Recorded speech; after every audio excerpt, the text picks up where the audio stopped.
Für uns geht's gleich los und zwar in einen kleinen Urlaub. Nur zu zweit. Ihr habt ja am letzten Video mitbekommen. Wir haben die Kids wieder in ein Ferienlager geschickt. Die sind ganze 6 Tage oder 7 Tage verreist. Und wir fahren für, glaube ich, 5 Tage weg. Und da freue ich mich drauf, einfach mal endlich ein bisschen zu entspannen und runterzukommen. Ihr wisst, wir haben echt einen stressigen Alltag. Und ich habe euch immer wieder mal gesagt, ich bin regelmäßig ein bisschen überfordert und überlastet. Das ist echt schwierig, alles unter einen Hut zu bekommen. 8 Kinder zu haben, davon sind 7 Teenager und jeder ist individuell. Und man macht sich immer wieder um jedes Kind Gedanken und Sorgen. Dieser Spruch wirklich, der ist so passend. Dieses kleine Kinder, kleine Sorgen, große Kinder, große Sorgen, hinter deren Schule hinterherrennen und so weiter, ist echt viel. Und dann beruflich wie privat allem gerecht zu werden, ist echt nicht easy. Dieses Video wird von BetterHelp gesponsert, und zwar einer Online-Plattform für psychologische Online-Beratung. Ich nutze BetterHelp aktuell selbst, um besser mit solchen Emotionen und Gedanken umzugehen. Was ich daran so schätze, ist, dass ich nicht monatelang auf einen Termin warten musste, sondern konnte direkt ganz unkompliziert von zu Hause starten. Ich kann selbst entscheiden, ob ich lieber schreiben, telefonieren oder per Video sprechen möchte. Ich kann mir die Beraterin, die zu meinen Themen passt, selbst aussuchen. Und wir sprechen genau dann, wenn es in meinem Alltag passt. Und das Beste, egal ob ich zu Hause bin oder unterwegs, ich kann von überall teilnehmen. Jetzt, wo die Kinder mal nicht da sind, nutze ich die ruhigen Tage auch mal endlich für mich, um mental aufzutanken und Themen anzugehen, für die sonst wenig Zeit bleibt. BetterHelp hilft mir, diesen Raum bewusst zu nutzen. Wenn ihr das Ganze auch mal ausprobieren wollt, über meinen Link bekommt ihr Zugang zur professionellen Online-Beratung. Flexibel, ortsunabhängig und angepasst an eure Bedürfnisse. Den Link findet ihr auch nochmal unten in der Videobeschreibung.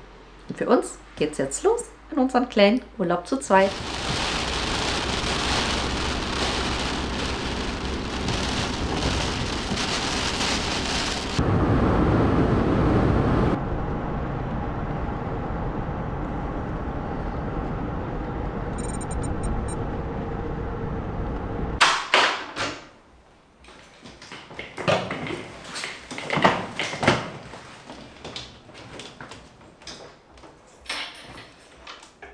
Ich und der Hikmet sind angekommen, und zwar in Warnemünde. Das ist in Rostock, oder ist das Nähe Rostock? Rostock. Das hat der Hikmet ausgesucht diesmal.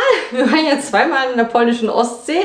Wir wollten wieder irgendwas, wo wir nah, sag ich mal, mit dem Auto fahren können. Auch das war wie die polnische Ostsee, 3 Stündchen Autofahrt. Ja, jetzt sind wir hier in Warnemünde. Also auch wieder die Ostsee. Aber ja, wenn man schnell irgendwie ans Wasser will, ist halt die Ostsee da. Jetzt waren wir zweimal die polnische, jetzt nehmen wir mal die deutsche auseinander. Auf jeden Fall, ja, wir sind angekommen. Eine kleine Home-Tour werde ich euch noch machen. Ich muss als erstes erstmal auspacken. Ich habe noch ein paar Sachen eingekauft. Und jetzt muss ich erstmal ankommen. Erstmal ankommen, auf jeden Fall die Lebensmittel erstmal verstauen. Wie ihr seht, wir haben hier eine kleine Küche. Also es ist wieder mit Selbstverpflegung, ist mir halt so lieber. Wir können natürlich draußen essen, aber jetzt nicht Frühstück, Mittag, Abend, dreimal. Ne? Genau, also ich packe erstmal ein bisschen aus, meine Klamotten in den Schrank reinpacken und dann gehen wir erstmal raus und dann werden wir in Ruhe mal hier die Gegend erkunden. Hier ist halt so ein bisschen mehr als bei der polnischen Ostsee. Da ist halt nur Strand, da kann man jetzt nicht so viel, sag ich mal, zum Schlendern gab es. Hier weiß ich nicht, hier ist halt der Unterschied. Wir haben einmal direkt, also ich habe die Unterkunft so gemietet, dass wir links direkt den Hafen haben. Also wir können richtig so am Hafen schlendern und so weiter. Und wenn wir geradeaus runterlaufen, das sind glaube ich 400 Meter. Nur zum Strand, sind wir direkt am Strand. Deswegen, ich denke, wir können hier so ein bisschen mehr machen, ein bisschen mehr unternehmen. Soll ich uns schon mal einen Kaffee machen?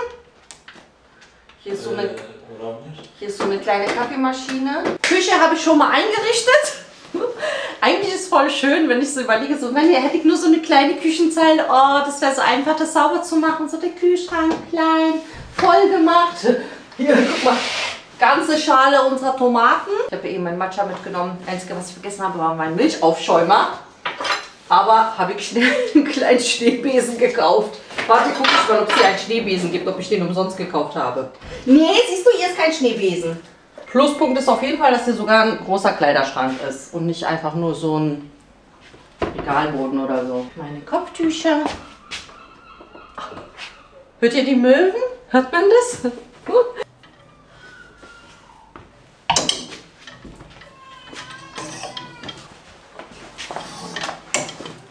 Oh, das Kleid kann jetzt hier nicht hängen, aber...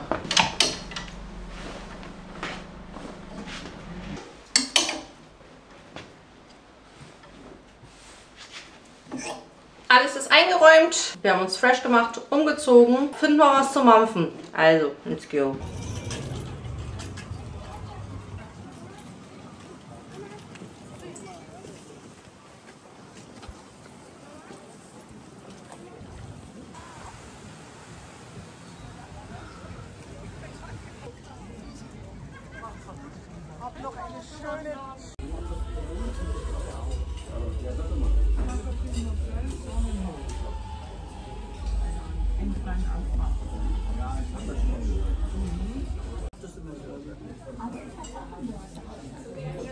Es ist schon Montag. Wir sind ja am Samstag angekommen. 16 Uhr war Check-in. Wir waren so kurz vor 16 Uhr hier. Und dann habt ihr gesehen, waren wir kurz am Hafen spazieren und dann haben wir da Fisch gegessen. Ich hatte Lachs auf Kartoffel, rote Beete, Stampf und Spinat drunter. Das war sehr, sehr lecker. Der Lachs war so richtig saftig, dieser rote Beete Kartoffelpüree. Seht ihr? Das muss ich unbedingt zu Hause nachmachen. Meine Kinder sind jetzt nicht so rote Beete-Fans. Aber ich fand dieses Stampf, dieses rote Beete mit Kartoffeln richtig lecker. Ich werde das nur für mich machen, ist mir egal. Das war super lecker. Und dann dieser Spinat und der Lachs oben drauf. Hikmet hatte Petersilienkartoffeln und dazu Zander in einer Dijon-Senf-Soße. Genau, dann hat er einen gemischten Salat genommen. Ich hatte noch Gurkensalat. Das war sehr lecker. Dann noch der leckere Nachtisch. Ja, und gestern war komplett faulenzen. Wir haben jetzt gestern und heute ist super windig hier. Das war klar, ne? Ich habe komplett falsche Klamotten mitgenommen. Das sind Instagram-Klamotten, keine hier für diese Dings. Alle Leute laufen da mit Windjacken und so durch die Gegend. Naja, auf jeden Fall habe ich heute dann eben meine Warmsachen und trage jetzt die Bluse, weil die ist ein bisschen dicker. Ich habe noch einen Top drunter und dann die Strickjacke. Mehr habe ich nicht. Alles andere ist dünner. Und Blazer will ich jetzt nicht für den Strand anziehen. Ja, also alles ein bisschen eher Instagram-Klamotten anstatt hier passend. Ja, also gestern war komplett Faulenzen angesagt. Ich habe schon ein ganzes Buch weggesuchtet. Also es war ein Einzug, habe ich durchgelesen heute Morgen, das Ende beendet. Wie gesagt, gestern war es halt eben sehr windig. Heute ist auch nochmal windig. Dann morgen wird es besser und Mittwoch ist eigentlich sozusagen auch unser letzter Tag, weil wir Donnerstag spätestens 10 Uhr raus müssen und die Kinder kommen ja auch nach dem Nachmittag zurück. Genau, Mittwoch ist der letzte Tag, wo es noch ein bisschen wärmer wird. Wir haben eigentlich noch Glück, wir haben noch die gute Woche erwischt. Danach, ab Donnerstag, ist nur noch Regen und kalt. Also wir laufen auf jeden Fall jetzt gleich mal ein bisschen den Strand entlang, gucken, wie es da so aussieht. Gucken wegen Bootsvermietung, ob wir das vorher schon reservieren. Ich habe direkt gemerkt, ne, mein Tennisarm, denen geht es direkt besser. Also ich habe auch gestern und vorgestern auch weiter mein Tennisgerät benutzt, also den Elektrostrom. Und ja, wahrscheinlich, weil ich hier auch nichts machen muss. Ich muss halt auch nicht putzen, mache gerade keinen Sport, nichts. Also ich merke, das tut gerade irgendwie gut. Also vielleicht helfen die paar Tage hier Urlaub, dass mein Tennisarm verheilt. Da wäre ich froh. Ansonsten ist hier super praktisch. Also wir haben ein Auto auch weiter weggeparkt in die Tiefgarage. Braucht man nicht, das ist alles zu Fuß hier erreichbar. Wir haben auch geguckt, was es so für Lokale gibt. Es gibt auf jeden Fall noch, haben wir gesehen, einen schönen Sushi-Laden. Da wollen wir noch essen gehen. Es gibt hier mehrere Eisdielen. Was ist das? Dänisches Eis? Dänisches, dieses Soft-Eis. Ja. Oh, das will ich auch essen. Und hier direkt um die Ecke ist eine richtig nice Eisdiele. Also ist ganz nice. Kann man auf jeden Fall hier ein bisschen was erkunden.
Küstenwache. Und Das die gucke Leute, ich ja. film mal die Leute, die essen. Guck mal, wir können hier lang aufschippern, ne? Siehst du, guck mal da hinten so lang auch. Ja, da. Söder dir, du kannst. Ah, guck mal, das ist ein schöner Dings, so Strand, so verlassene Bucht. Ich glaube, da darf bestimmt keiner hin, wa? Sind da Menschen? Und der Neptun. Guck mal, hier können wir mit dem Boot überall dann fahren später.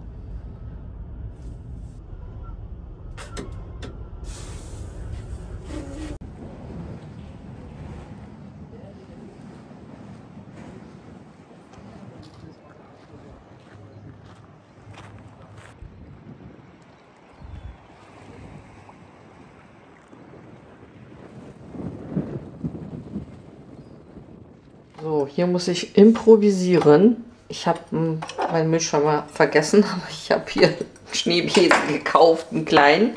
Hier war auch gar keiner. So, jetzt mache ich mir meinen Matcha. Ich habe keinen Sieb, aber es geht auch ohne. Der Matcha ist relativ fein. Milchkännchen habe ich auch nicht, deswegen wird hier alles im Topf gemacht. Aber funktioniert. Ist alles machbar.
Guck mal schon. Green Lemon. Ich habe die Zucchini-Blüten hier mit reingemacht. Guck mal, die kleine Zucchini. Guck mal, die kleine Baby-Zucchini. Baby-Zucchini.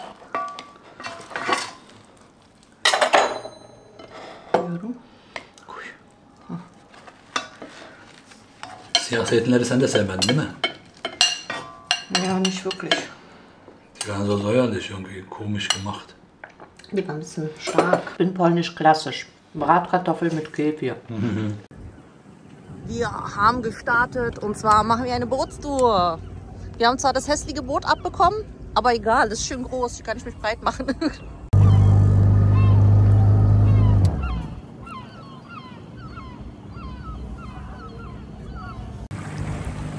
Oh. Oh, der ist schön, ja. Oh, richtig schön. Richtig schön.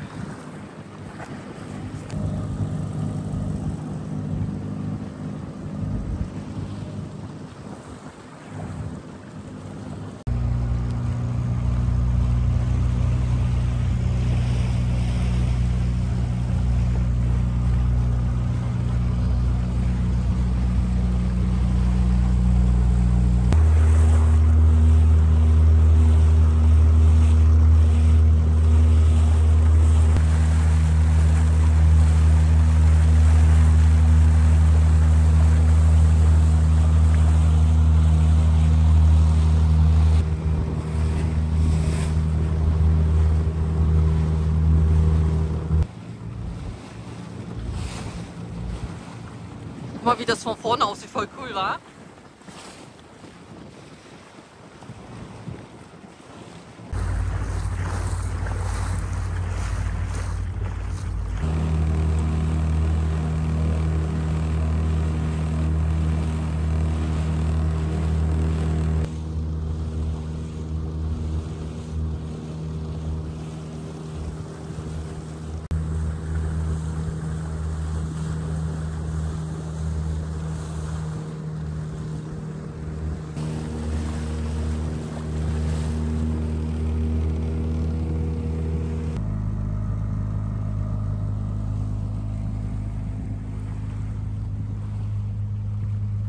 Wie ihr gesehen habt, waren wir Boot fahren. Das hat so Spaß gemacht. Wir werden es auf jeden Fall morgen wiederholen, weil morgen wird es ja noch mal einen Ticken wärmer. Und nehmen ein anderes Boot. Wir haben nämlich nur leider das hässliche Rettungsboot erwischt, aber gab es auch so schöne andere. Und dann gucke ich mal, ob ich dann auch noch ins Wasser springen kann. Ich habe heute extra keine Badesachen angezogen, aber morgen ziehe ich sicherheitshalber meine Badesachen mit an. Vielleicht springen wir ja ins Wasser. Mal kicken. Auf jeden Fall geht es jetzt zum Abendessen. Ich habe mich frisch gemacht, umgezogen. Das ist das eine Outfit, was ich euch gezeigt habe. Die Bluse mit dem weißen Rock und dazu, wie man das sieht, Brille ziehen wir noch an. Noch scheint ein bisschen die Sonne. Ja, morgen ist ja sowieso schon der letzte Tag. Also nochmal aufs Boot, weil wir morgen nochmal am Strand ein bisschen. Ja, mal kicken.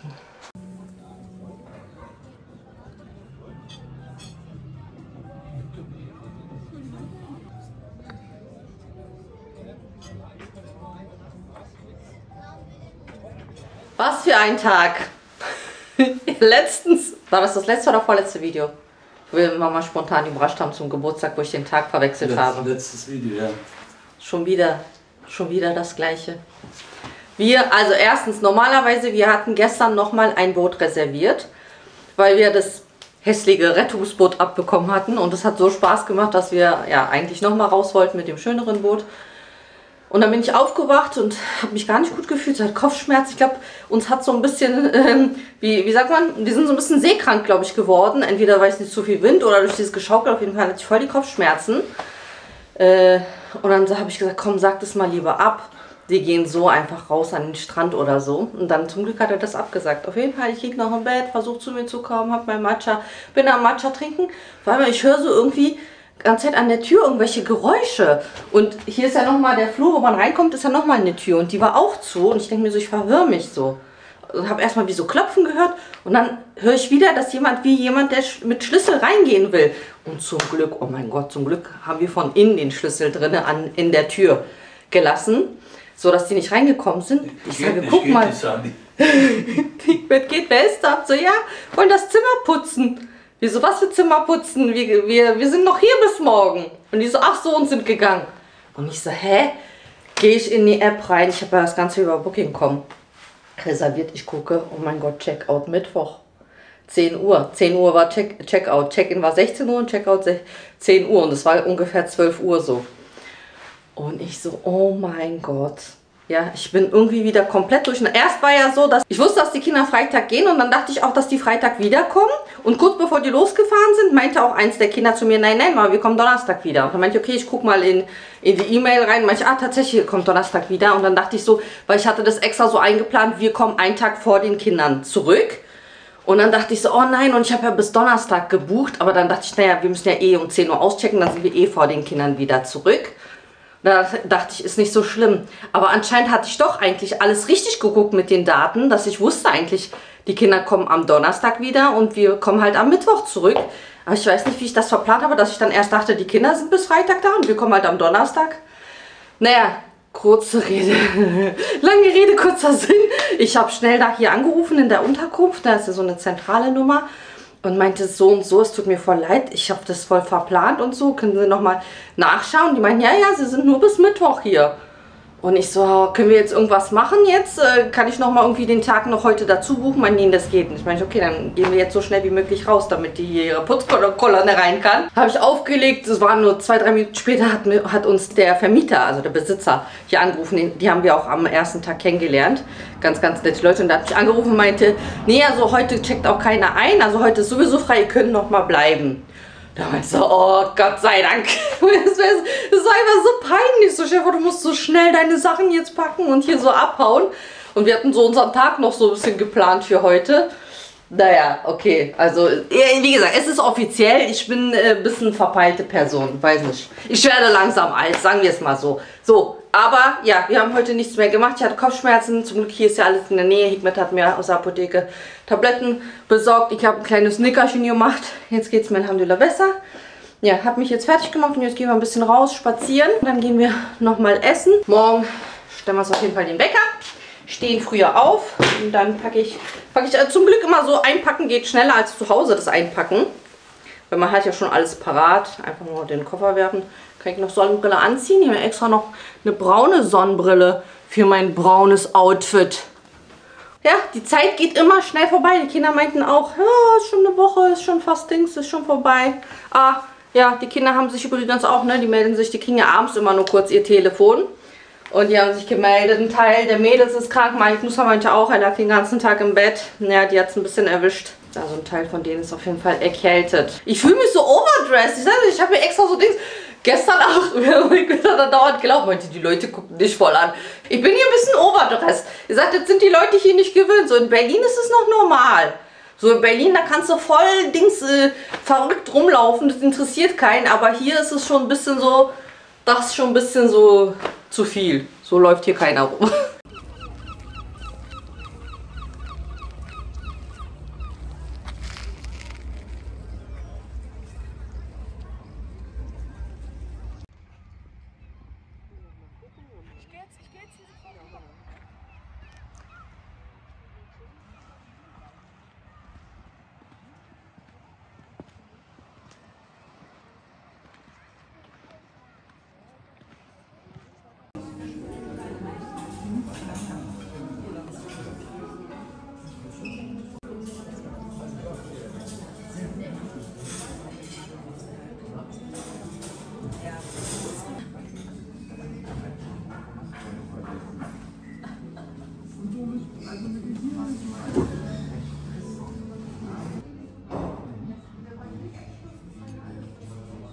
Das war's mit Urlaub.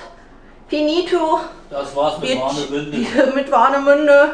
War aber schön, ne? Kann man empfehlen. Kann man machen. Ja. Boah, das Coole ist, hier ist alles so voll mit so Ferienunterkünften, Hotels und so. Und dann ist es so, du gehst einmal, kannst ja auch mit dem Zug, ne? Es war ja direkt Bahnhof hier auch. Braucht man eigentlich gar kein Auto. Man erreicht alles zu Fuß. Alles ist in der Nähe. Das ist schon ganz praktisch. Kann man auf jeden Fall machen. Also, ich räume jetzt hier noch ein bisschen auf. Wir haben zusammengepackt. Ich mache noch hier so ein bisschen den Abwasch, damit hier nichts rumliegt.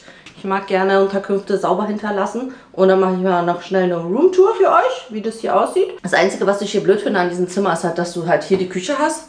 Dann halt kommt das Bett und da hinten der Wohnbereich. Normalerweise müsste die Küche, Wohnbereich und da hinten das Bett. Aber ich denke, die haben das gemacht wegen den Fenstern, weil wir hier im Erdgeschoss sind. Und nachts ist hier wirklich ruhig. Also hier ist richtig ruhig, hier ist kein Krach. Aber so tagsüber, wenn die Leute hier vorbeilaufen, das hört man halt. Richtig, ganz normal, wenn die laufen, sich unterhalten, die Autos fahren und so. Aber ich denke, dass die das deswegen so gemacht haben. Dann starten wir mal mit der Roomtour. Das war der Flur. Und wir hatten hier direkt das erste Zimmer. Dann kommt man hier in den Flurbereich mit einem Spiegel. Und das Badezimmer. Schön modern und sauber. Mehr braucht man nicht. Und dann ging es hier weiter. Hier eben der große Kleiderschrank. Das Bett war auch sehr bequem, aber wir haben mit gesagt, oh mein Gott, wir hätten unsere Kissen mitnehmen müssen. Ja, das ist immer so eine Sache, wenn man ist ja an seinen Lieblingskissen gewöhnt. Und meistens sind so woanders die Kissen auch immer super weich. Man hat ja immer so seine Kissen, die man mag. Auf jeden Fall die kleine Küche, auch alles da gewesen. Wasserkocher, Toaster, eben kleine Kaffeemaschine. Eigentlich alles, was man so braucht. Kühlschrank, nur eben keine Spülmaschine. Ich musste mal alles abwaschen. Und dann geht es hier eben rüber in den Wohnbereich mit einer Couch. Die ist auch ausziehbar. Hier sind noch unsere Sachen. Die packen wir gleich. Gleich geht es nämlich los. Hier ist der Essbereich. Hier ist nochmal das Geld für den Tag, den wir heute nochmal dazu genommen haben. Fernseher. Eigentlich alles, was man braucht.